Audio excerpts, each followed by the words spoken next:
Thank you for joining me on another episode of Kebably. Do you like ramen? Of course you do. They're cheap, filling, and delicious. Stick around so I can show you how I like to make a bowl. Okay, so you guys want to learn how to make ramen? No problem. I am your guy. Let's do this. We will make it together. Start by slicing up mushrooms, peppers, and onions, and cook the mushrooms first. They need to be over high heat with a little bit excess oil. If you don't do it over high heat with a little extra oil, then the mushrooms will retain their moisture instead of exude it and create a soggy texture. Now we can go in with our peppers and onions, and you just want to cook them until they are a little bit translucent. Onions and peppers both, when you cook them just slightly, it brings out a little bit of sweetness in them and makes them so that they are still crispy. Once you have them nice and sauteed, then take half of them out and leave half of them in. We're going to use one half to flavor the broth and the other half to go on top like a little garnish. Now you can add about 2 cups of water. I don't know, I never really measure. Next you can add kikkoman teriyaki sauce. You have to be careful though because packaged noodles are already salty. Any extra salt content that you add can really overpower it. But soy sauce really helps bring Asian flavors together, and these omachi noodles are no exception. So add the packaged beef bouillon and the dehydrated vegetables. Put the noodles in, put the lid on, give it about 3 or 4 minutes while it steams up.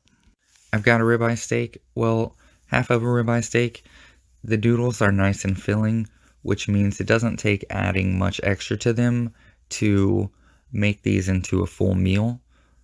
I think that's what helps make them popular, because I've got steak noodles for less than $3.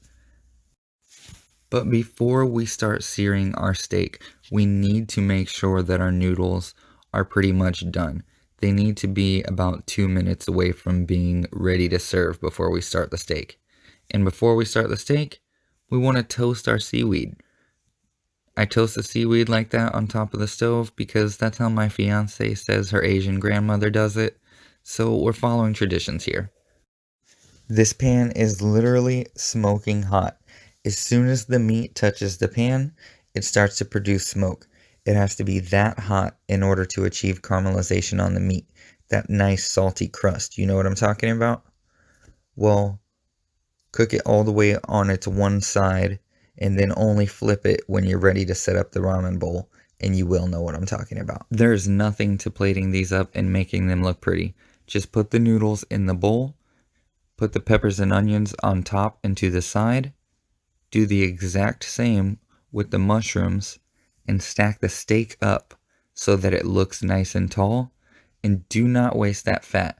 Pour it over the noodles. It'll make them extra juicy.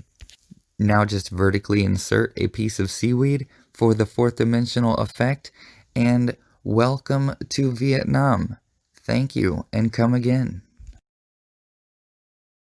If you like this video, please subscribe, give it a thumbs up, and share it with a friend. Thank you.